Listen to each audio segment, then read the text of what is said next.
Next, we have Jim Prevette, Fire Director, Southern Group of State Foresters, to discuss prescribed burning in the South. You're on, Jim.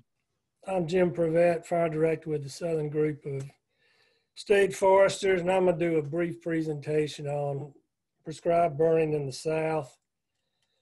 Talk about the scope of it, the interagency collaboration efforts, which you've heard a bunch about in our last discussion, and show you a few useful tools that hopefully will be beneficial. The amount of burning we do here, as has been indicated, it's a joint effort between multiple state, federal agencies, landowners, NGOs, consultants, contractors, and just a whole host of folks to make the burning program in the South exactly what it is. I did a presentation at y'all's council meeting several years ago, and one thing that definitely stood out and has been indicated by a lot of the speakers is the diversity of the makeup of your council. You've got folks from all walks of life, and it takes all those multiple partners to actually make it happen. I'm going to briefly talk about some data from the National Prescribed Fire Use Survey report. I'm not going to go greatly in depth into the numbers. I'm sure Mark Melvin goes over it every 3 years when the information actually comes out. I'm just going to kind of concentrate on what's going on in the South and talk about the magnitude of it as compared to other areas. The first report was done in 2011, and you can see by this, we just about burned 6.5 million acres, which at that time was 82% of the burning in the nation, and forestry prescribed burning was done in the South. 2014, we burned a little over 6 million acres, and we still burned 70% of the national acres. The West increased there some, the Northeast, pretty much the same. The last report that came out was 2017, and we burned a little under 6 million acres, but we still burned about 2/3 of the acreage that was actually burned. In addition to this, in each one of the years the report was done, there was an additional 2 million acres of agricultural burning, that was accomplished. One thing we need to think about, just looking at these pie charts, is in order to maintain and increase the acreage burned for the fire-dependent ecosystems in the South, we've got to continue to do an outstanding job and probably increase the amount of education outreach that we do, pushing prescribed burn, let folks know the importance of it. All folks in Georgia, just like the rest of the South, that we have a whole lot of people being transplanted down and moving to the sunny South, in which case you can look at these pie charts here and figure out where we're accustomed to prescribed burning and smoke in the air. It's sort of a cultural thing in the South. We don't think that much of it, especially in the rural South. The people in other parts of the country, they're not used to the amount of fire that we use. So in which case, we've really got to up our game on informing the public, be it through some of the learned burns that have already been discussed, pamphlets, fires, newspaper articles, and y'all's prescribed fire council is a really good way to get the word out. So we've already talked about COVID-19 impacts, has been discussed, not just in Georgia, but all through the South. There has been less acreage burned because a lot of agencies had a moratorium on their burns. And in the future, track size may be reduced just due to the smoke considerations that we've been discussing. You know, instead of burning a 1,000-acre block at one time, he may break it into a 500-acre block to reduce the smoke impacts and the visibility of the smoke in the air.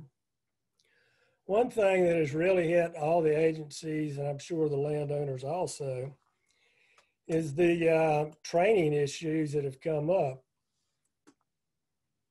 6 months ago, well, 9 months ago, we could get together like this in the classroom and have training, but that's not the way of the world presently.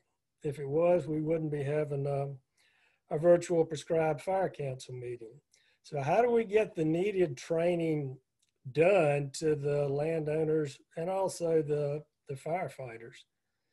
In WCG and a lot of the state and federal organizations are in the process of adapting classes to a more virtual format, but it is a work in progress, especially for the classes that have scenarios.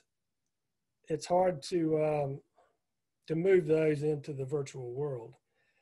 Now, several states, Georgia included, is trying to recreate their certified burning training to have the possibility of doing it online.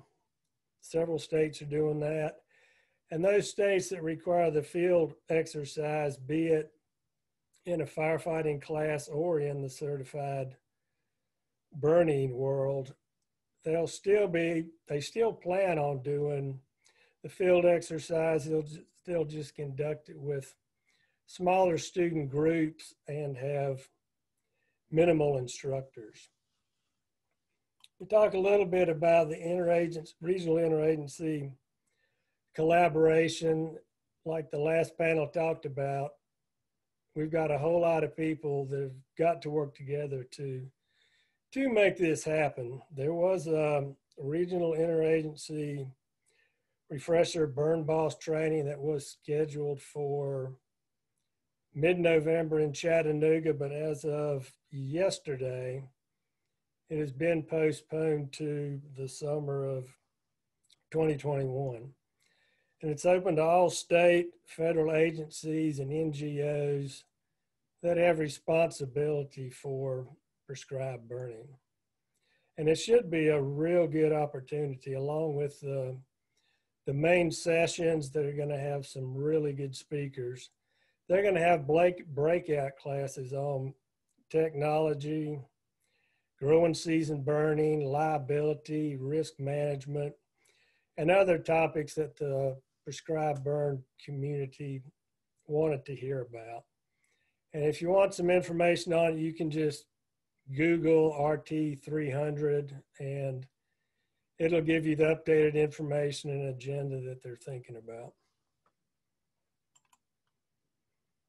Another project that is ongoing is by the Southeast Regional Strategic Committee, which is part of the National Cohesive Wildfire Strategy. And they're in the process of developing a template for landowners that will create a one-stop shop for those needing prescribed burning assistance. And a lot of those topics that they're going to be covered are listed on the screen, and several of them was in that poll question that Shan that went over.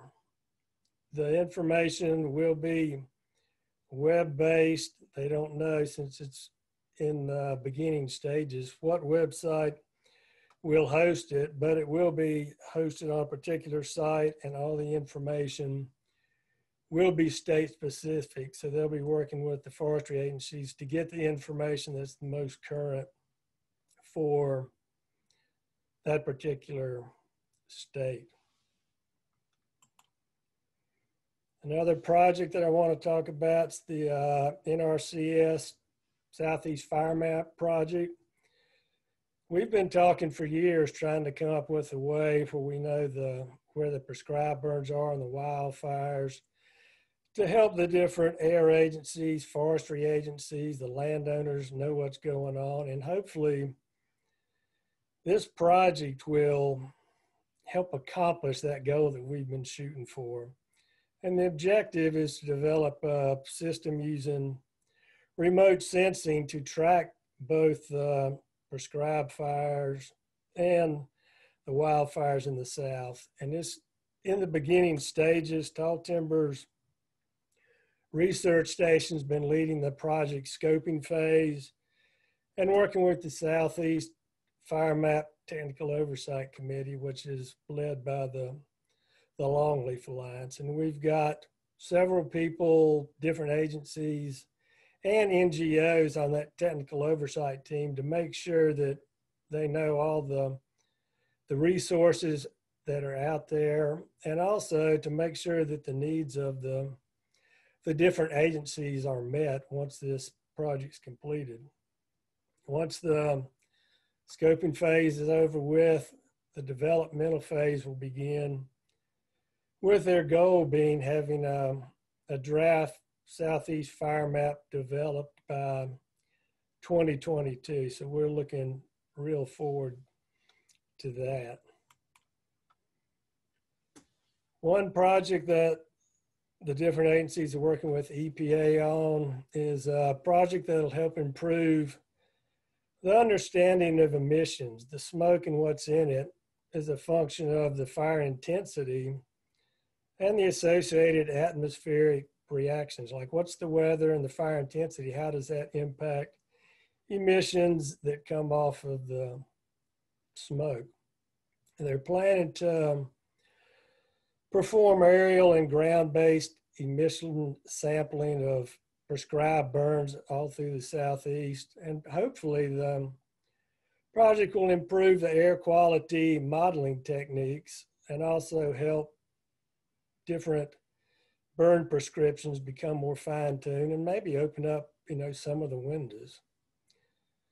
Due to weather concerns and also the COVID concerns, the project has been delayed, but I know they've been working with several of the states and also been talking with the Jones Center to try to get lined up for later this fall, winter, spring, getting their instrumentation out on different tracks and start doing the process. So we're looking forward to that one also. One thing or tool that the different agencies use is SouthWrap. I don't know how many folks out there have actually used the program. It's online. You can look it up. There is a landowner portal, but a lot of the agencies use it to prioritize their fuel mitigation projects, which looks at the fire risk potential on certain properties or tracts of land, and to interface it with the wildland urban interface to see where they need to focus putting their time, money, and effort in to get the biggest bang for the buck. Now the project it's several years old, and what we've just gotten some grant funding from the U.S. Forest Service to update the fuel layers in SouthWrap. And the fuel layers will be coming from land fire.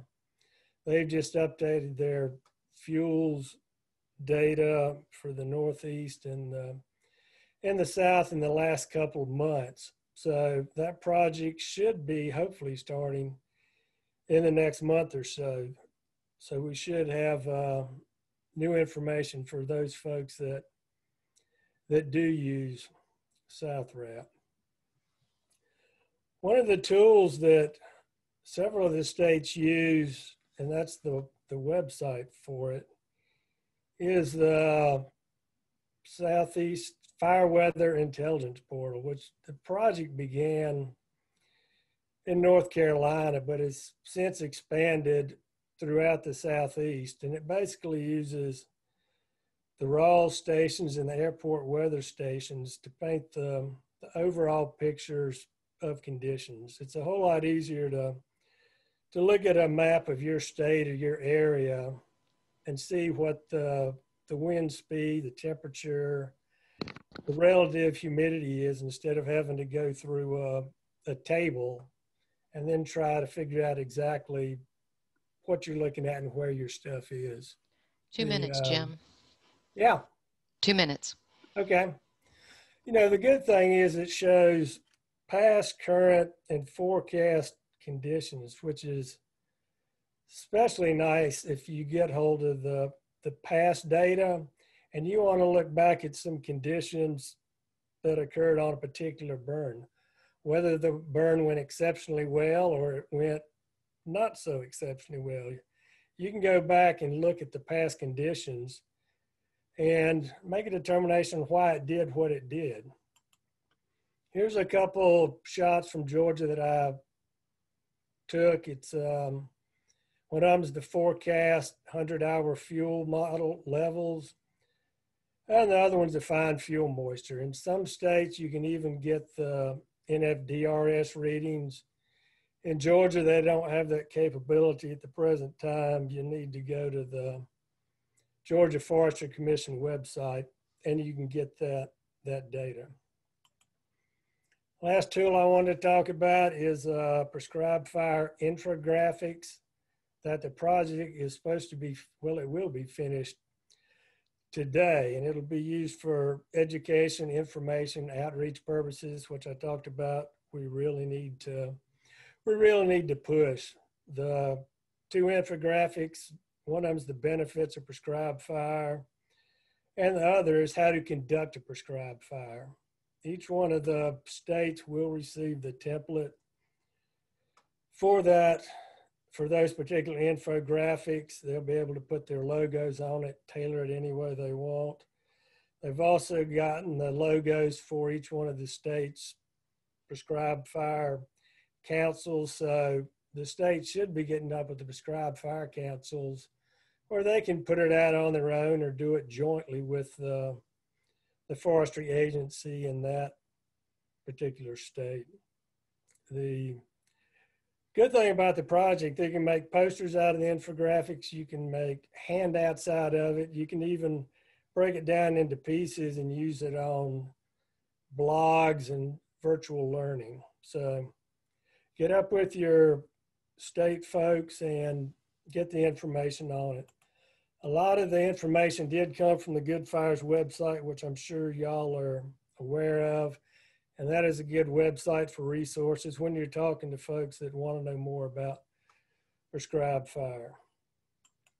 So if you have any questions, type them in the question and answer period. So the only thing I can stress is continue the multi-agency collaboration that you have going on, because we're all in this together and we got to work together to make it work. Thank you.